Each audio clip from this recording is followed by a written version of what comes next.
22 টাকা 23 টাকা পাইকারি। পাইকারি।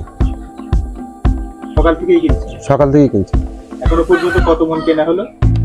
এখন মনে করেন 10 মনের মতো হয়েছে, আরো আসবে পটল। আনুমানিক কত মন হবে আজকে কেনা? 30 মনের মতো। এই পটলগুলো পাঠান কোথায়? ঢাকায় বিভিন্ন জায়গায় যায়, উত্তরবঙ্গে যায়, ঢাকায় যায়। ঢাকায় বেশিরভাগ। কিভাবে পাঠান? ট্রাক লোড হয়। ট্রাক কি করে ট্রাক? হ্যাঁ ট্রাকটা প্রত্যেক দিন। আর এখানে পটল বিক্রি করে কারা? এই চাষিরা, পটল খেতোয়াল। সকালবেলা ক্ষেত থেকে উঠে আপনাদের এখানে নিয়ে আসে। হ্যাঁ, এই জায়গাটার একটু পরিচয় দেন, এটা কোন জায়গা? এটা গুলনগরের মোড়, পরিমালী গুলনগরের মোড়। নাভার ইউনিয়নের পরিমালীর মোড়। আপনারা কি পার্টনারে ব্যবসা করে? না, আপনি নিজে আপনি নিজে থেকেই ব্যবসা কিনা করেন আর আপনার সাথে লোক রাখা তাদের মজুরি দিয়ে? হ্যাঁ। পটলের ব্যবসাটা কতদিন চলবে? এখনো মনে করেন সামনে 5 মাসের মতো।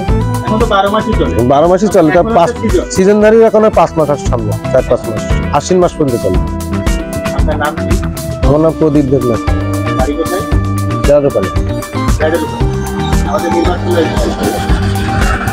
কতদিন এই পটল ব্যবসার সাথে আপনি জড়িত?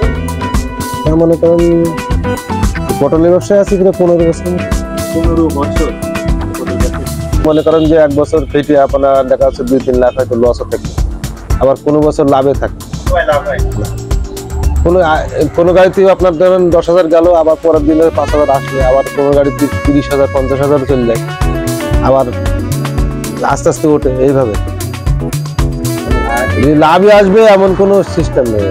কাঁচামাল তো হ্যাঁ লস, হঠাৎ করে দাম ওঠে, আবার হঠাৎ করে দাম কমে। হ্যাঁ লসের সম্ভাবনা আছে, মানে ঝুঁকিপূর্ণ ব্যবসা, লস যায়। 22 টাকা কেনা আমরা হয়তো অনেকে ভাবি ওখানে 50 টাকা বিক্রি করছি, না খরচ আছে, ওখানে তো অনেক খরচ, পথের বিভিন্ন খরচ হয়। তো এই খরচটা ধরে বর্তমানে ওই আপনারা যেখানে মাল করছেন পাইকারি কত করে বিক্রি করছেন? মনে করেন যে যেদিন বাজার ভালো পাওয়া যায়, ওরা মনে করেন 28, 29, 30 টাকা পড়ে যাবে খরচ দিয়ে, বুঝছেন? 1 কিলো মালে আপনার 6 থেকে 7 টাকা খরচ আছে পৌঁছানো, বিক্রি পর্যন্ত। এবার মনে করেন যে 30 টাকা দাম হলে আপনার 25 টাকা যদি বিক্রি করে, পার কেজিতে 5 টাকা, তো 20,000 25,000 লস হয়ে গেল। হ্যাঁ হ্যাঁ হ্যাঁ হ্যাঁ হ্যাঁ হ্যাঁ। আবার মনে করেন যে আপনার 40 টাকা বিক্রি করলে পার কেজিতে 5 টাকা ঠিক নেই। ব্যবসাটা এরকমই। 15 বছর ধরে পটল ব্যবসার সাথে নিজেকে সম্পৃক্ত এর উপরে সংসারটা চলছে।